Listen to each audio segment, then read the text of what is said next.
Bonjour Aline. Ça va? Très bien, et toi, tu vas bien? Oui. Prêt à perdre? Non. Que le meilleur gagne? Je vais donner le meilleur de moi-même. Let's go. Voici les règles du jeu. Vous avez devant vous des cartes jaunes et des cartes oranges. Les cartes jaunes représentent des épreuves sportives des Jeux Olympiques. Les cartes oranges, des questions accompagnées des défis. Vous allez tirer à chaque manche une carte jaune, puis une carte orange. Si vous remportez les épreuves, vous marquez un point. Celui qui remporte le plus de points gagne la médaille d'or InScience 2024. Êtes-vous prêt? Je m'appelle Fabrice Angot, je suis directeur de recherche et je travaille à l'Institut de neurosciences de Montpellier. Je m'appelle Aline Haïti, je suis doctorante en deuxième année à l'Institut des neurosciences de Montpellier sous la direction de Fabrice Angot et Patrick Carole. Shifumi. Shifumi. Vraiment tellement prévisible, je me doutais. Alors, natation. Voilà, j'étais plus allée sur l'autre. Hein. Moi, je suis toujours pas compris, je pense. Oh là là. Et c'est pas facile, hein. On continue. Mais oui, parce que nous, on a fini parce qu'on a un aller-retour d'avance. Ce sera peut-être un record olympique, mais à l'inverse. Il réalise le pire temps du monde. Ça a été long.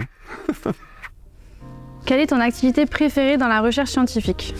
C'est difficile de choisir, je trouve, parce qu'il y a à la fois la partie où on va essayer de mettre en place le protocole qui nous permettrait de répondre à une question ou une hypothèse qu'on aurait émise, et à la fois forcément la partie où on analyse les résultats pour voir si du coup ça valide ou pas notre hypothèse. Il y a deux parties préférées. Ouais, mais comme ça va un peu ensemble, donc comme c'est là où vraiment c'est un peu le dénouement de ok, est-ce qu'on avait raison ou pas, c'est assez excitant, c'est ça qui pique notre curiosité finalement, et du coup à choisir, c'est vraiment au moment en fait des résultats, voir si du coup on était sur la bonne voie ou si du coup le résultat ne donne pas la réponse qu'on aurait pensé, même si ça reste toujours un résultat intéressant.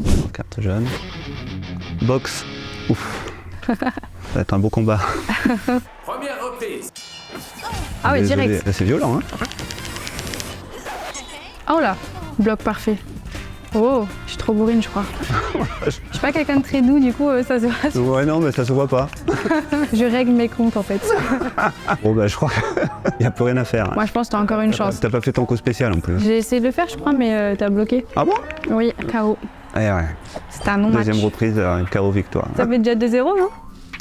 Vulgarise ton projet de recherche. Notre projet de recherche, c'est vraiment pour mieux comprendre en fait comment fonctionne le cerveau et plus particulièrement comment les cellules qui composent le cerveau, des milliards de ces cellules qui vont se connecter entre elles pour créer un réseau fonctionnel qui va nous permettre de nous adapter à notre environnement, de voir, d'entendre, de sentir. Le but vraiment de notre recherche, c'est de mieux comprendre comment ces cellules, qu'on appelle neurones, se connectent entre elles. L'équipe s'intéresse plus particulièrement à une structure qu'on appelle le cervelet, qui se situe à l'arrière du cerveau du coup. Et cette structure est impliquée dans tout ce qui est de contrôler nos mouvements et de faire des apprentissages moteurs, comme par exemple à la boxe, où je suis un peu nul, mais voilà, ça permet.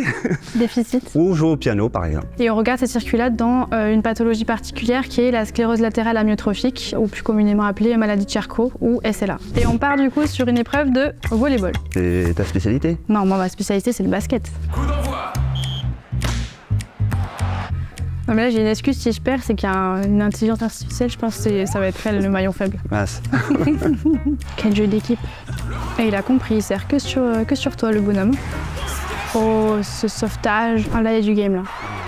Mince. Ça fait 3-0. 3 points déjà, c'est pas mal. Que t'évoque cette image?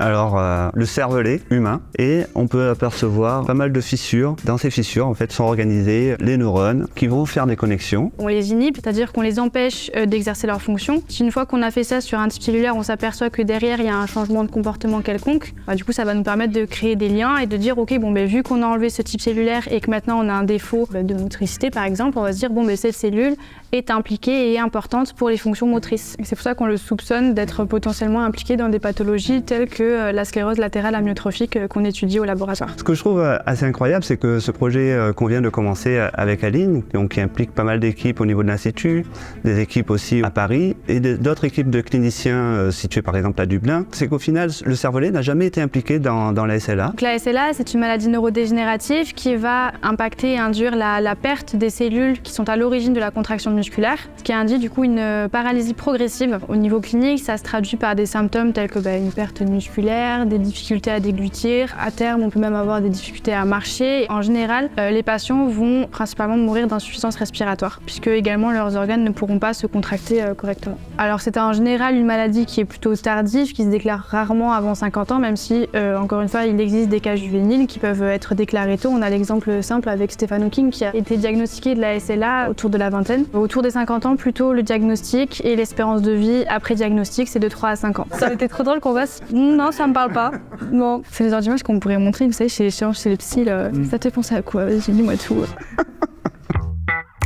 Athlétisme. 4 fois 100 mètres, c'est parti. Petit roulé-boulé au début. Ma réputation est en jeu. J'ai perdu. Tristesse. T'as perdu? Mais oui. Oh, mais incroyable. Ah purée, j'ai gagné. Oh. Alors, comment votre recherche va changer le monde? C'est ambitieux. Oui, bon, on espère qu'elle va changer le monde, mais comme on le sait, la recherche, c'est une démarche assez longue. Ce qu'on espère, en tout cas, c'est de pouvoir, bien entendu, améliorer certaines des maladies qu'on étudie. Les causes, finalement, de la perte de ces fameuses cellules qui induisent la contraction musculaire, il y en a plusieurs qui ont été décrites, mais il n'y en a pas une principalement. Et c'est la raison pour laquelle, aujourd'hui, il n'y a pas de traitement efficace pour cette pathologie, mais il y a plusieurs essais en cours, essais cliniques qui sont en cours, mais qui ne sont pas pour l'instant très concluants. C'est vraiment une maladie qui est difficile à comprendre et où en fait finalement il nous reste plein de choses à explorer et plein de choses à apprendre sur cette pathologie pour pouvoir vraiment identifier des nouvelles cibles thérapeutiques, et c'est d'où l'intérêt de projets de recherche tels que le nôtre. Bon, du coup, il faut que je te remette ton prix. Donc bravo à toi pour cette seconde place. Second sur 2, c'est pas mal, c'est un bon début. Bon, moi aussi de te féliciter pour cette première place méritée par 3 à 1 quand même. Ça a été difficile. Déjà, j'ai été gentille, je t'ai laissé gagner une épreuve. Je l'ai pas vu. Non, bravo. Je pense que maintenant, il faudrait penser à investir dans la Switch au labo, comme ça, tu pourras t'entraîner. On pourra faire une revanche. J'ai toutes mes chances de gagner. Je pense aussi. Bon, à bientôt. Allez, à bientôt. Salut.